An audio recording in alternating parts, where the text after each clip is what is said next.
सत्यनारायण भगवान की पूजा के चार मुख्य श्रोता। पहला श्रोता गरीब ब्राह्मण।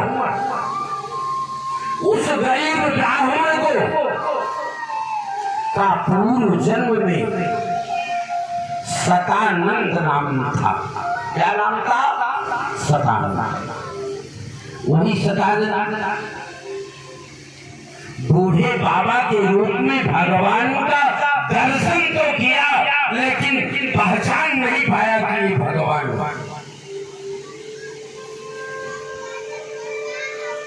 बिना पहचाने सत्यनारायण भगवान के रूप में पूजा किया, विश्वास के साथ। क्या विश्वास था? कि मंत्रे तीर्थे विजय देवे दैवज्ञ भेषज गुरु यादृशी भावना यस्य शुद्धिर्भवति तादृशी। मंत्र में, तीर्थ में, देवता में और दैवज्ञ ज्योतिषी में जिस प्रकार से जिसका भाव रहता है उसी प्रकार से उसे सिद्धि मिलती। पहला श्रोता जो था वो सुदामा के रूप में जन्म लिया, और सुदामा को तो सारे लोग जानते हैं। हम आप सारे लोगों को सुदामा बन करके ही भगवान के पास जाना चाहिए। जैसे गरीब ब्राह्मण तो पिछले जन्म में गरीब था ही, अगले जन्म में भी वो भगवान की कथा के कारण सुदामा के रूप में जन्म लिया। वहां भी गरीब ब्राह्मण ही था।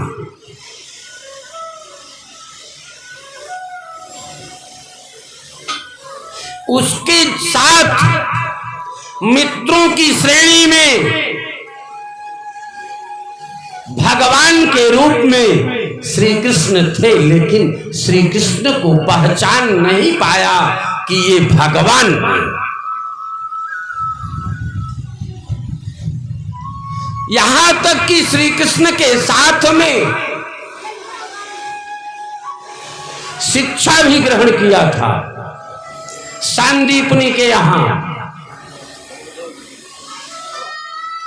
शादी भी हुई सुदामा की। सुदामा की पत्नी का नाम था सुशीला। क्या नाम था? सुशीला।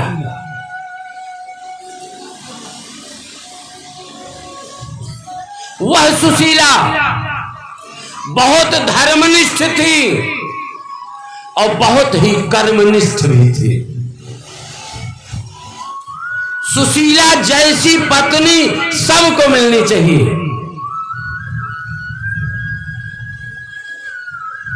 सुदामा के कई संतान थे। सुदामा प्रत्येक दिन भगवान की पूजा और भगवान का जप करते थे, लेकिन सुदामा कभी किसी अव्यवस्था से धन का संग्रह नहीं किया। चाहे भूखे मरे रहे, कोई दिक्कत नहीं। ये सुदामा का घर बहुत ही जीर्ण शीर्ण था।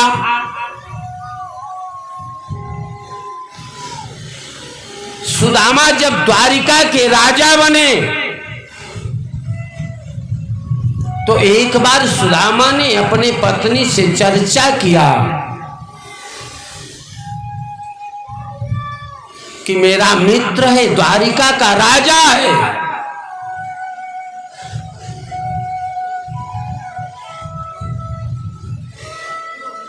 सुदामा की पत्नी सुशीला ने सुन लिया।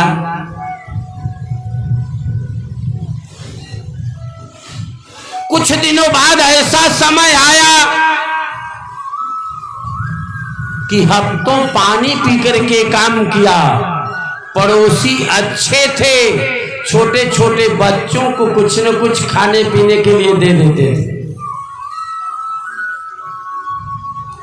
सुशीला बहुत दुखी हुई। पूजा करते हुए सुदामा के पास गई। डरती डरती कहने लगी कि स्वामी, कभी आप चर्चा मुझसे किए थे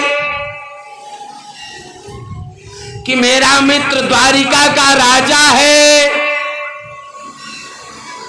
तो हफ्तों से घर में आग भी नहीं जली। कृपा करके द्वारिकाधीश के पास जाकर के अपनी समस्या बताते तो सीधते ते कुटुंबिनः,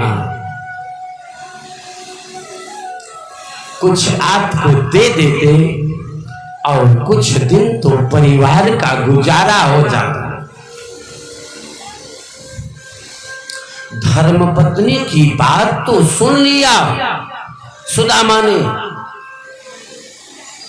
लेकिन हाथ जोड़ करके कहा कि देवी,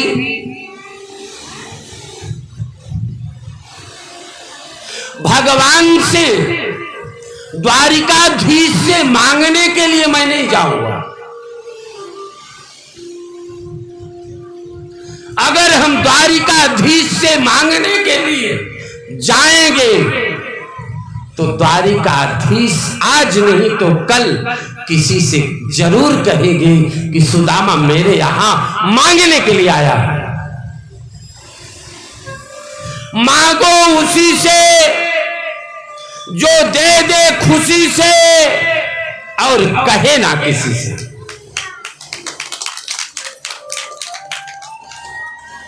इसलिए मैं मांगने नहीं जाऊंगा। और अगर द्वारिकाधीश को भगवान समझ रही हो, मैं भगवान की पूजा कर रहा हूं,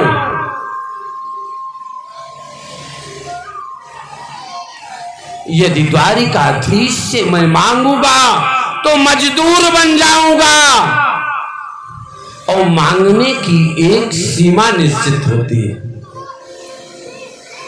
मजदूर का एक निश्चित पेमेंट होता है ना। और इसलिए मैं मांगूंगा नहीं देवी। एक बात मैं बता सकता हूं देवी, धर्मपत्नी हो,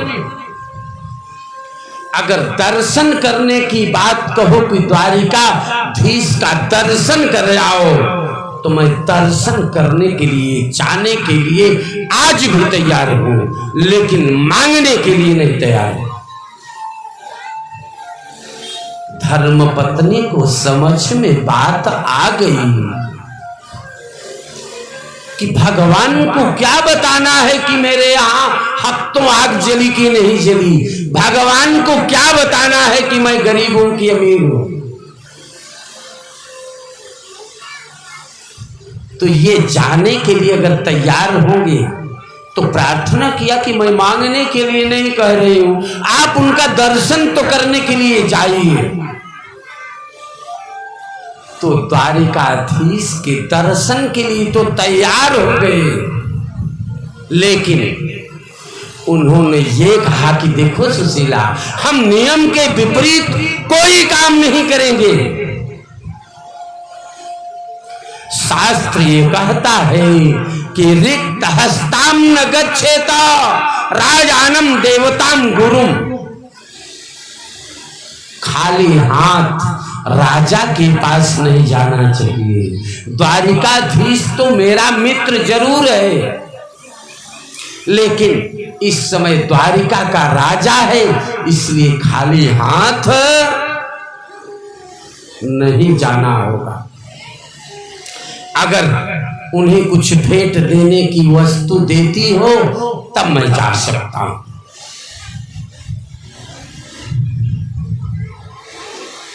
उनकी धर्मपत्नी सोची अब जाने के लिए तैयार है तो बड़ी अच्छी बात है। कही कि आप तैयार होइए, हम भेंट देने के लिए वस्तु देते हैं। भेंट देने के लिए वस्तु की व्यवस्था के लिए पड़ोसियों से बहुत अच्छे संबंध थे। किसके? सुशीला के। पड़ोस में गई, आओ सुशीला आओ। कहा कि बहन थोड़ा सा चावल चाहिए। उनके यहां कई गोनी चावल आया था माल से। एक गोनी चावल आंगन में रख दिया, गोनी को खोल लिया सुशीला ने। गोनी को खोलने के बाद में केवल एक मुट्ठी चावल उठाई और अपने आंचल में रख लिया और चलने लगी। पड़ोसिन बोली कि बहन ले जाओ ना, अभी हमारे पास पर्याप्त है, कोई दिक्कत नहीं बहन, बस इतने की ही जरूरत है। दूसरी पड़ोसन के पास गई, बहन थोड़ा सा चावल चाहिए। दूसरी पड़ोसन भी एक गोनी चावल आंगन में रख दिया, गोनी को खोली, एक मुट्ठी चावल उठाई, उसी चावल में मिला लिया और लेकर चलने लगी। पड़ोसन कही बहन ले जाओ ना, अभी हमारे पास पर्याप्त है। नहीं बहन, बस इतने की ही जरूरत है, फिर हम ले जाएंगे आपके यहाँ से। तीसरे पड़ोसन के घर गई कि बहन एक मुट्ठी चावल चाहिए। तीसरे घर वाले लोग भी एक गोनी चावल दे दिया, एक गोनी चावल दे दिया। गोनी को खोली, एक मुट्ठी चावल उठाई, अपने आंचल में रख करके चलने लगी। पड़ोसन कही बहन ले जाओ। नहीं बहन, आज इतने की ही जरूरत है, फिर कल मैं आपसे ले लूंगी, कोई दिक्कत नहीं। आप लोगों के पास है तो मेरा ही है ना। 3 मुट्ठी अच्छा ये बताइए, जैसे शिवदेव, भगवान दीन और नंदलाल भी शायद आए हैं, इन दोनों तीनों के घर अगर चावल देखा जाएगा तो क्या सब तीनों एक ही कंपनी की चावल खरीदे हैं? कितनी बुद्धिमान सुशीला थी कि 3 घरों से इसलिए चावल लिया कि 3 घरों से चावल लेने के बाद में भगवान को समझ में आ जाएगी जो मैं कहना चाहते हूं। चावल को दे दिया, सुदामा जी चल दिए, फटे पुराने कपड़े में बांध करके, फटे पुराने कपड़े में बांध करके चल दिए। आप लोग तो सुने हैं, ज्यादा विस्तार में जाने की आवश्यकता उनको नहीं है। दरवाजे पर पहुंचते हैं, अपना परिचय बताते हैं। श्री कृष्ण दौड़ करके आते हैं, अपने राज दरबार में लेकर के जाते हैं।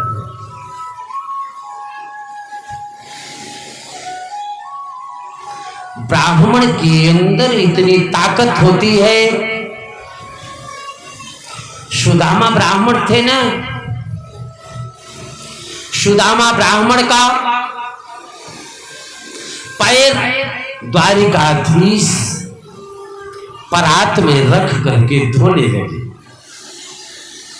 और अपनी पत्नी रुक्मिणी से कहा पंखा चलाओ।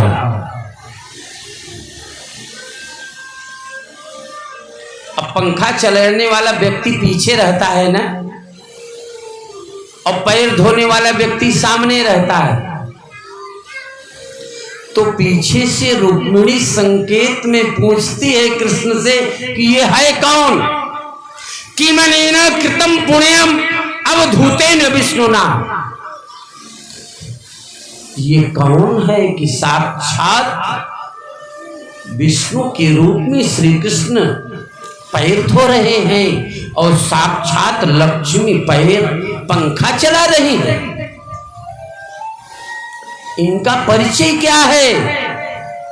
तो द्वारिकाधीश ने परिचय क्या बताया कि विप्र प्रसादात धरणी धरोहम, विप्र प्रसादात कमलावरोहम, विप्र प्रसादात अजिता अजितोहम, विप्र प्रसादात मम राम नाम। ये वही ब्राह्मण है रुक्मिणी जिसने तुम्हारा प्रेम पत्र लेकर आया था, तो मैंने तुम्हें पत्नी के रूप में स्वीकार किया था। इसी ब्राह्मण के पैर धोने से आज मैं इस पृथ्वी का मालिक हुआ। पैर धोया, हाल चाल पूछने लगे। सुदामा अपनी चावल जो लिए थे वो कखोरी में दबाए। जल जलपान के लिए व्यवस्था आई। जल जलपान के लिए भी मीठा इतनी आसानी से उठा रहे हैं कि कहीं पुटली गिर न जाए। अब द्वारिकाधीश के यहां जलपान क्या आया उसको कहने की बात नहीं। जैसे हमारे आपके यहां कोई रिश्तेदार आते हैं और उनको पानी पिलाने के लिए हम काजू कतरी ले आए और वो रिश्तेदार पार्ले जी बैग में रखे हैं, तो निकालने की हिम्मत पड़ेगी? हाँ, अब वहां तो मालपुआ खा करके पानी पी रहे हैं। सुशीला चावल के टुकड़ों को दिया है। कहा भैया और कैसी और हाल चाल कैसे है? कहा सब ठीक है, कोई कमी तो नहीं, कोई दिक्कत तो नहीं आने में? नहीं, द्वारिकाधीश तुम्हारा दर्शन मिल गया, बहुत कुछ मिल गया। भैया सुदामा, जब हम लोग पढ़ रहे थे तो बाल्यावस्था में शादी की बात करते थे आपस में, तो आप कहते थे कि हम शादी नहीं करेंगे। तो आपने शादी किया कि नहीं किया भैया? सुदामा कहा इतनी भीड़ में ये सब बातें क्यों बोल रहे हो? कहा भैया बताओ ना। कहा कि हम तो शादी नहीं करना चाहते थे, घर परिवार वालों ने दबाव दिया, शादी कर लीजिए। मैंने शादी कर लिया। जैसे ही कहा कि शादी कर लिया तो श्री कृष्ण ने कहा कि बारात भी नहीं बुलवाया मुझे। कहा मैं क्या बताऊं कृष्ण, उस समय मैं शादी ही नहीं करना चाहता था। चलो अच्छा, बारात में नहीं बुलाया तो भाभी का नाम बताओ पहले। कहा कि तुम्हारी भाभी का नाम सुशीला है।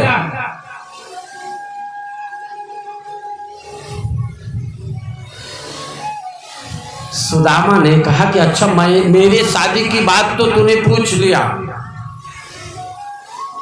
तू बता अपनी शादी किया कि नहीं?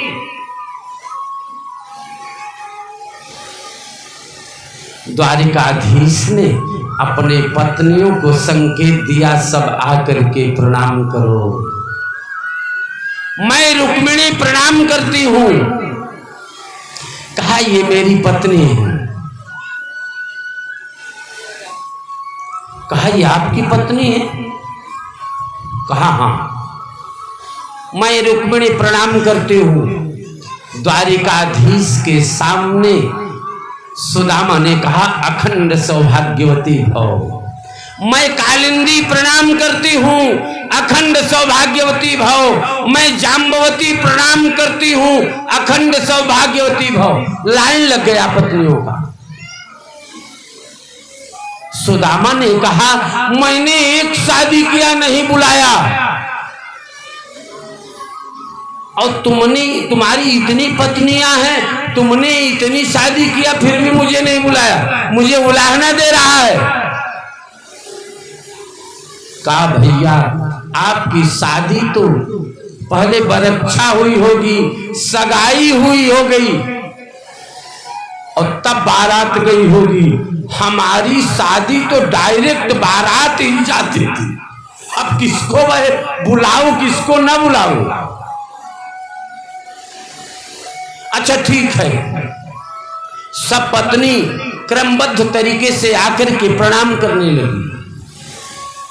कहा ये तुम्हारी सारी पत्नियां हैं? कहा हाँ मेरी सारी पत्नियां हैं।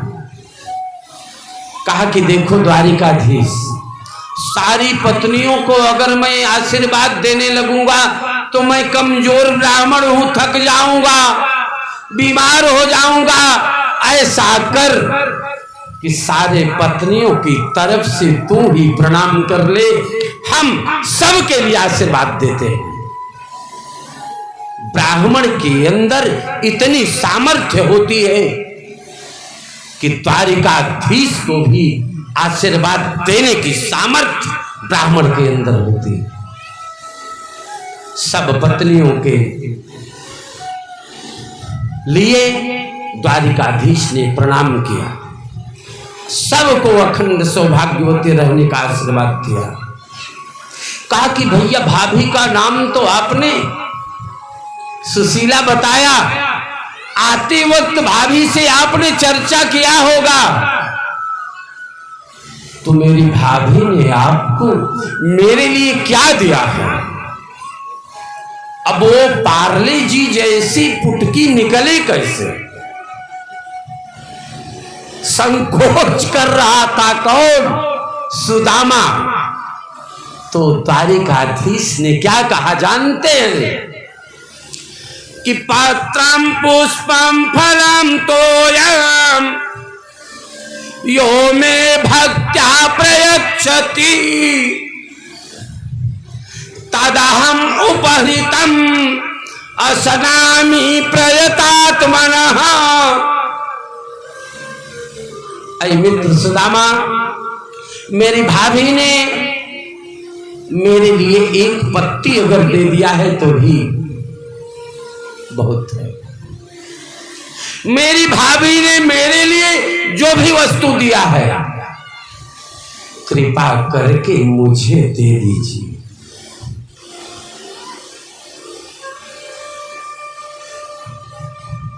तब तक पुटकी खिसक गई और जमीन पर गिर गई।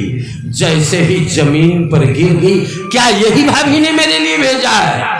हाँ यही भाभी ने तेरे लिए भेजा। उस पुटकी को खोलते, उस पुटकी को खोला, पहली मुट्ठी हाथ में लिया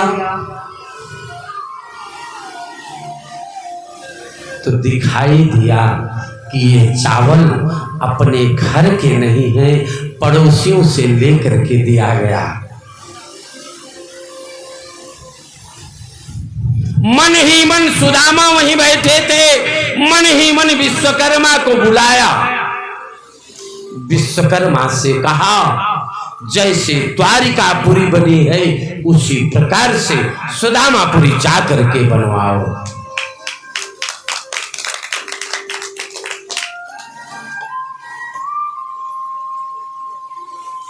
और वो एक मुट्ठी चावल लेकर के हाथ में, उस चावल में नहीं डाला, उस चावल को खा गए। कौन? द्वारिकाधीश। दूसरी मुट्ठी को उठाया, दूसरी मुट्ठी को देखा तो आजीवन गरीबी का लक्षण दिखाई दिया।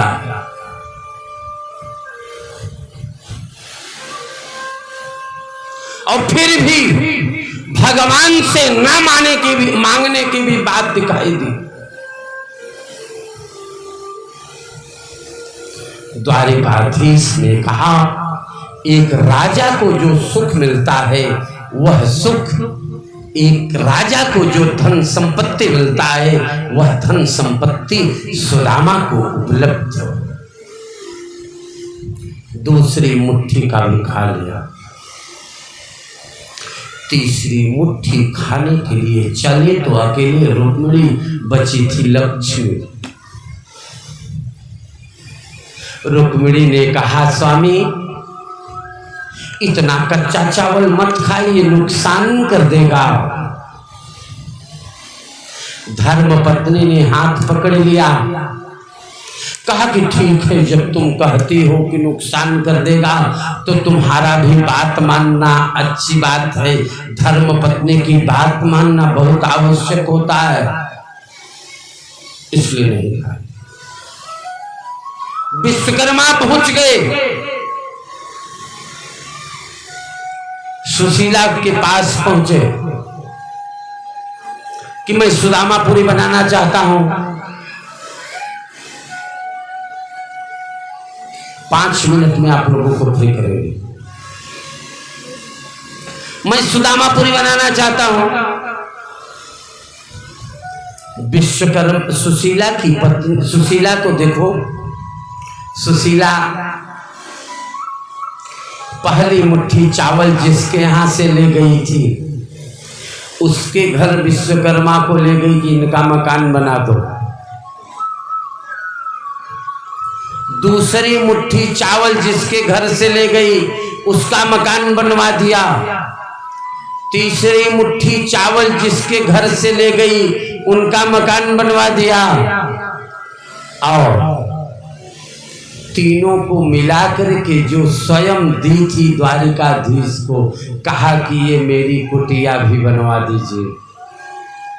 इसके बाद इस सुदामापुरी में जितने लोग हैं सारे लोगों ने मेरी गरीबी में सहयोग किया है, इसलिए सारे लोगों का घर बनवा दीजिए। ये सुशीला का भाव था। हमारे आपके यहाँ कोई अच्छा पंडित जी आ जाए, अच्छा ज्योतिषी आ जाए तो पड़ोसी को नहीं बताएंगे कि पड़ोसी भी अमीर हो जाएगा। कितना बड़ा दुर्भाव हमारे आपके पास होता है। द्वारिकाधीश सुदामापुरी बन गया। सुदामा कहे, भैया अब हालचाल हो गया, आपका दर्शन भी मैं कर लिया, अब चलने दीजिए। चलने लगे। सुदामा जब बैठे थे तो श्री कृष्ण ने अपना एक अंगोछा ओढ़ा दिया था। द्वारिकाधीश ने एक अपना पीतांबर ओढ़ा दिया था। चलने लगी तो कहने लगी, भैया ये अपना कपड़ा ले लो।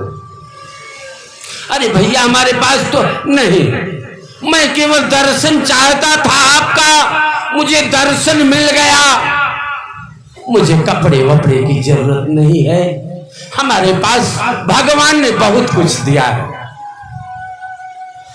चल दिए। द्वारिकाधीश ये सोचे कि सुदामापुरी तो ये समझ में नहीं आएगा। घूमते टहलते अपने गांव पहुंच गए। सब महल बने थे सोने के।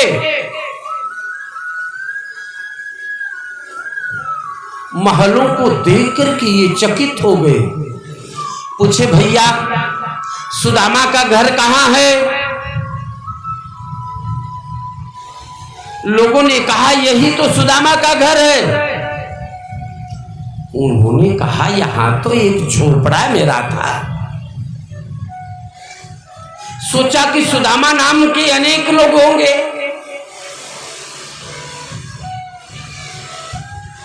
अनेक लोग होंगे।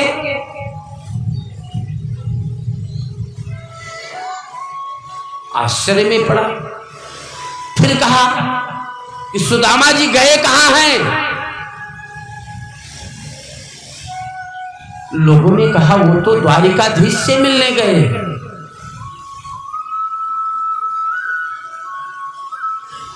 कहा द्वारिकाधीश से मिलने तो मैं ही गया था, लेकिन मेरी कुटिया यहां थी, ये कैसे बना? सोचा कि लोग जाते होंगे, चले आते होंगे अपने साधन से।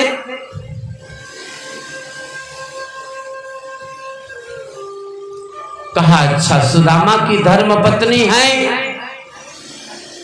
सुदामा की धर्म पत्नी थोड़ा जम के बढ़िया श्रृंगार सवर करके छत के ऊपर थी, दूसरे तल पे दौड़ती आई, स्वामी स्वामी। तब तक श्री कृष्ण सूक्ष्म रूप में सुदामा के घर में प्रवेश कर गए।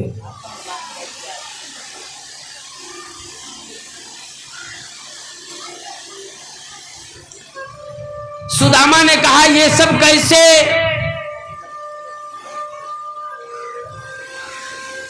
कहा कि आप द्वारिकाधीश का दर्शन चाहते थे, आपको दर्शन मिला। मैं वैभव चाहती थी, मुझे वैभव मिला।